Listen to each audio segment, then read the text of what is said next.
Trial in Tucson is finally underway 4 years after the death of Jorden Simms. Simms was a Graham County inmate who died in police custody back in 2019.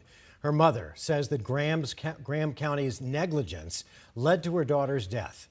12 News journalist Bianca Bono was in court today as the jury heard opening arguments. She has the latest from Tucson. Simms was shackled in the back of a police vehicle when officials say she managed to unchain herself, open the door, and jump out.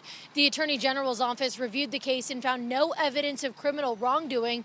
Now Simms's mother is seeking justice in civil court. On December 26, 2019, Simms was in Graham County custody on an outstanding warrant after complaining of stomach pains and claiming she had been sexually assaulted by a jail employee, the second law enforcement official she accused of sexual assault. She was escorted by 2 law enforcement officers to an exam. Both claims of assault were later deemed unsubstantiated. After the exam, Simms asked to use the bathroom where she had hid a small bottle of shower gel. She was then placed back into handcuffs, a waist chain, and ankle cuffs. She was put into the back of the transport vehicle, and on their way to the hospital to examine her stomach pains, just blocks away, Simms opened the door and jumped out. She died from her injuries.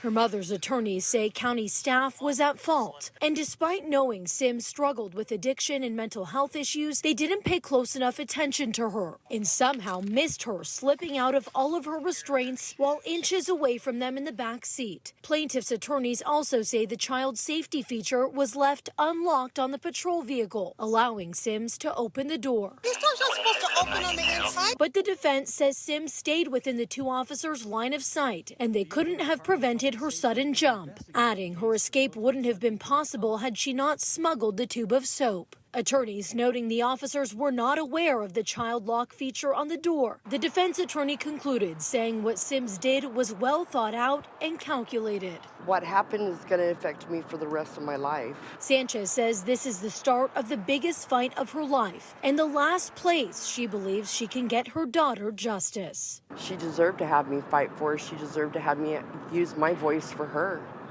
And that's exactly what I'm going to do. I don't like this case, actually. I understand what they're getting at as far as the, police have custody of somebody. They need to maintain that custody safely. Young lady had a history of what sounds like mental illness, addiction, things like that. They should have had a pretty good understanding of what she was like and probably should have kept a very close eye on her, which it looks like, honestly, I think it's debatable whether or not they really did. Again, the officers were close by. Yes, she basically was able to sneak in some sort of soap, which helped her get out of the restraints. That's not their fault, I don't think. And I think that's the way a jury would go at that. That, there was a certain sneakiness to this. It's like a prison escape. It's exactly what it was. And then she jumps out the car door of a moving vehicle and dies. Maybe the door locks could have prevented that, but again, I think most of this is unforeseeable. It's a criminal act, trying to make an escape from jail, essentially. So again, if this came across my desk, I'm gonna pass.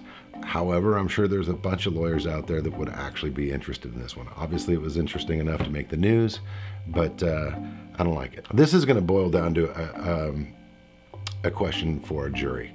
And Arizona is quite a bit different place than California. I think that an Arizona jury is going to find for the police department, and I think that the plaintiff fails in this case. But that's just my guess. Could be totally wrong.